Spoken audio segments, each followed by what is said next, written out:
about to witness the strength of street knowledge. Straight off the streets of Compton, dedicated and by most suckers hated. Would you put your hands together for Eazy-E and N.W.A. Y'all gotta go pick up this book. This man is no joke. This book will open up a lot of doors on your thinking of the music business. He is music business at its best. What advice would you have for an upcoming artist these days? Let me tell you what I find nowadays, and like I said to you before, I think the music business is in a terrible state of affairs. I blame downloading for nothing. It's not downloading. It's the fact that we're trying to get young people to buy a record for $18.99 that only has 2 or 3 good cuts on it. You can't expect people to buy a record for $18.99 that has 19 cuts or 17 cuts of which only 2 or 3 are any good. Of course they're going to download. They're not going to buy that record. So the big companies have backed themselves into a corner where they're trying to justify this high price by putting more tracks on a record. We should go back to the old days of Carole King and Crosby, Stills, Nash & Young, where you have 10 or 11 cuts on a record. Everyone is what they call a single. There's no fillers. And drop the record price down to 8 or 9 or 10 or even $11.99. But we have to get it down there where people are going to buy records again rather than just buying segments of records.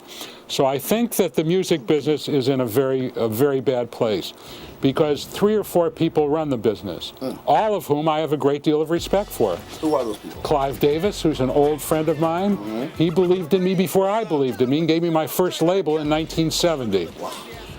Doug Morris and Jimmy Iovine, very important guys. Leora Cohen, very important guys. So we're talking about those people run the business. I get them all on the phone. Nobody else can. I mean, if you can't get one of those guys on the phone, you can't literally be in the music business today.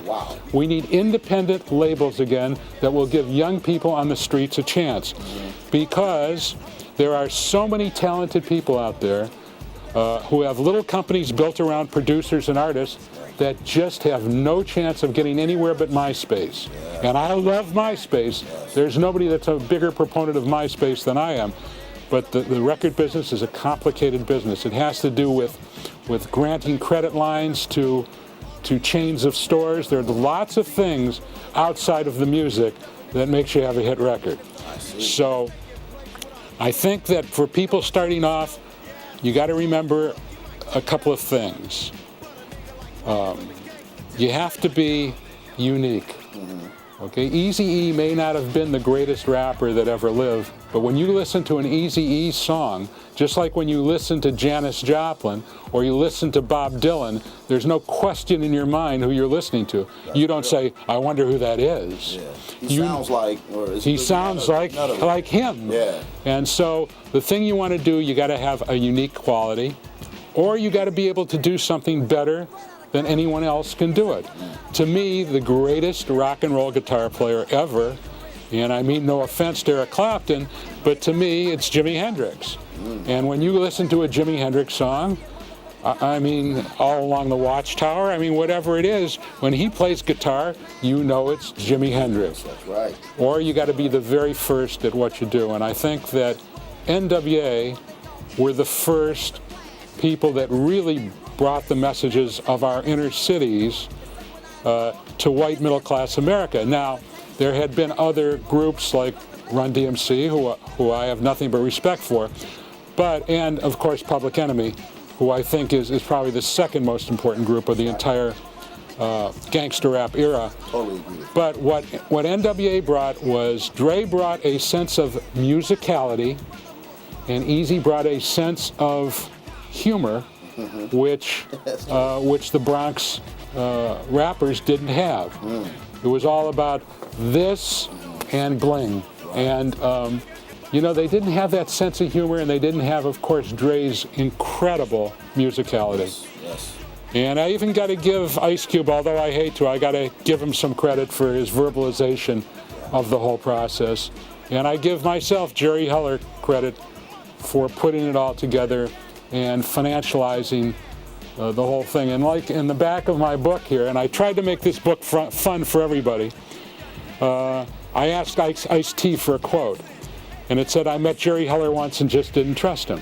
That's what he said. I can dig that. Right. You know, he doesn't have to say nice things about me if that's the way he felt. Right. And Irving Azoff, who is the biggest manager in the history of the music business, right. He manages the Eagles and Jimmy Buffett and Aerosmith and Christina Aguilera and Seal. And he said, Jerry Heller's a fearless genius. He taught me well. Will from the Black Eyed Peas said, when I was 17, Jerry Heller taught me about the record industry. Without that knowledge, I wouldn't be where I am now. I wouldn't have known how to protect myself. He was kind enough to show me the truth. And Dr. Dre said, I guess Jerry Heller picked the wrong nigga. So if that's the way he feels, like I said, let everybody read this book and decide for themselves. Definitely. The last quote on here, it said, Jerry Heller is one of the brightest guys I ever met. And I'm sure you can guess who said that. Jerry Heller said that.